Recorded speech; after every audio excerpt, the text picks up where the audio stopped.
শেষ অবধি ইরানের সঙ্গে আমেরিকা ইসরায়েলের যুদ্ধ কি শেষের পথে?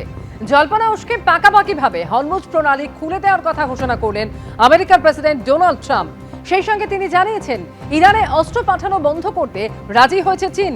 গত শনিবার ইসলামাবাদে ইরান ও আমেরিকার প্রতিনিধিরা আলোচনায় বসেছিলেন, কিন্তু 21 ঘন্টা সেই আলোচনা ব্যর্থ হয়। আর এরপরেই ট্রাম্প ঘোষণা করে দেন হরমুজ প্রণালীতে অবরোধ শুরু করবে আমেরিকা।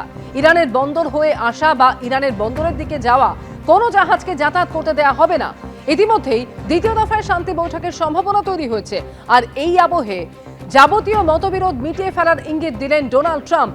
সেই সঙ্গে ফক্স নিউজকে দেওয়া সাক্ষাৎকারে আমেরিকার প্রেসিডেন্ট বলেছেন যুদ্ধ শেষের পথে। সোশ্যাল মিডিয়ায় ট্রাম্প লিখেছেন, চীনের জন্য এবং গোটা দুনিয়ার জন্য হরমুজ প্রণালী পাকাপাকিভাবে খুলে দিচ্ছি। চীন এতে খুব খুশি, আর কখনো এই পরিস্থিতি তৈরি হবে না। ইরানে অস্ত্র পাঠানো বন্ধ করতে চীন রাজি হয়েছে। কয়েক সপ্তাহের মধ্যেই আমি চীনে যাব।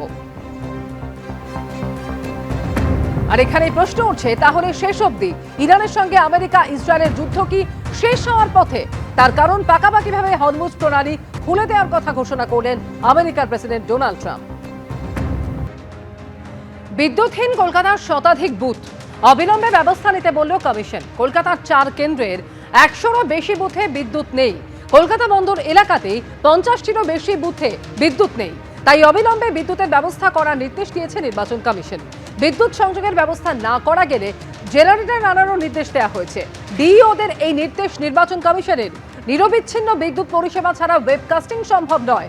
ভোটের দিন বুথের জানলা ও অতিরিক্ত দরজা বন্ধ থাকবে, আর অন্ধকার থাকলে ভোট গ্রহণে সমস্যা হবে। তাই বিদ্যুৎ সংযোগের ব্যবস্থার নির্দেশ নির্বাচন কমিশনের।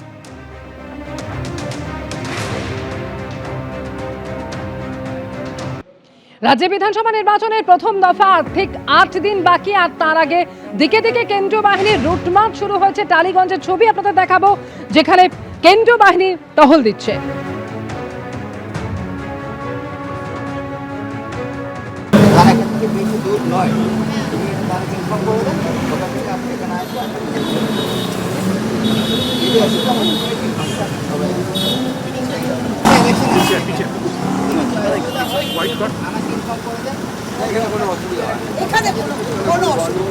আমাদের টালিগঞ্জ ছাড়া জিন্দাবাদ, আমাদের বালাদি জিন্দাবাদ, আর কোনো কিছু।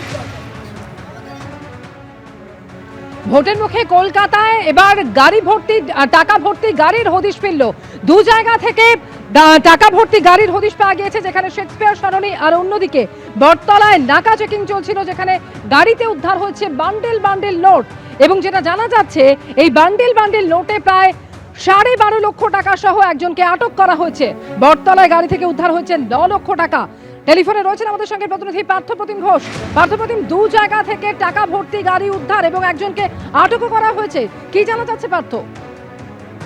দেখো, বিভিন্ন জায়গা থেকে কিন্তু এই যে এসএসটি যে স্ট্যাটিক সার্ভিলেন্স টিমের নাকা চলছে, এবং সেখান থেকে কিন্তু এইরকম টাকা উদ্ধারের ঘটনা ঘটছে। এবং যে ক্ষেত্রে কিন্তু যেটা মনে করা হচ্ছে, ভোটের মুখে এইরকম লক্ষ লক্ষ টাকা যার কোনো হিসাব অনেকে দিতে পারছেন না, সেটা কি জন্য কলকাতা শহরে আসছে সেটা নিয়ে কিন্তু ইতিমধ্যে কিন্তু গোটা বিষয়টা খতিয়ে দেখার কাজ শুরু হয়েছে। এবং আজকে সন্ধ্যে 6:30 নাগাদ সেটা হচ্ছে বটতলা এলাকায় 2টি গাড়ি, একটি গাড়িতে 4 লক্ষ টাকা, একটি গাড়িতে 5 লক্ষ টাকা, এবং 2টি গাড়িতে যারা যাচ্ছিলেন তাদের গাড়ি থেকে কিন্তু 9 লক্ষ টাকা উদ্ধার হয়েছে। অন্যদিকে এদিন সকালবেলা দুপুরবেলা সেটা হচ্ছে শেক্সপিয়ার সরণি থানা এলাকায় পার্ক স্ট্রিটের কাছে, সেখানে একটি গাড়ি থামানো হয় এবং সেই গাড়ি থেকে 12.5 লক্ষ টাকা উদ্ধার হয়েছে। এর পাশাপাশি কিন্তু আরও বিভিন্ন যে জায়গা রয়েছে সেই জায়গা থেকেও এই টাকা উদ্ধারের ঘটনা সেটা কিন্তু ঘটেছে। এবং ইতিমধ্যে কিন্তু যে বিষয়টা জানা যাচ্ছে পুলিশ সূত্র মারফত, সেটি হচ্ছে শহরের বিভিন্ন যে প্রান্ত রয়েছে সেই প্রান্তে কিন্তু ইতিমধ্যে যে তল্লাশি অভিযান, সেই তল্লাশি অভিযান চলছে।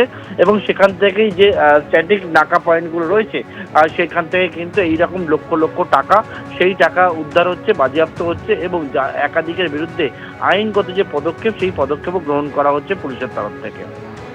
ধন্যবাদ পার্থ।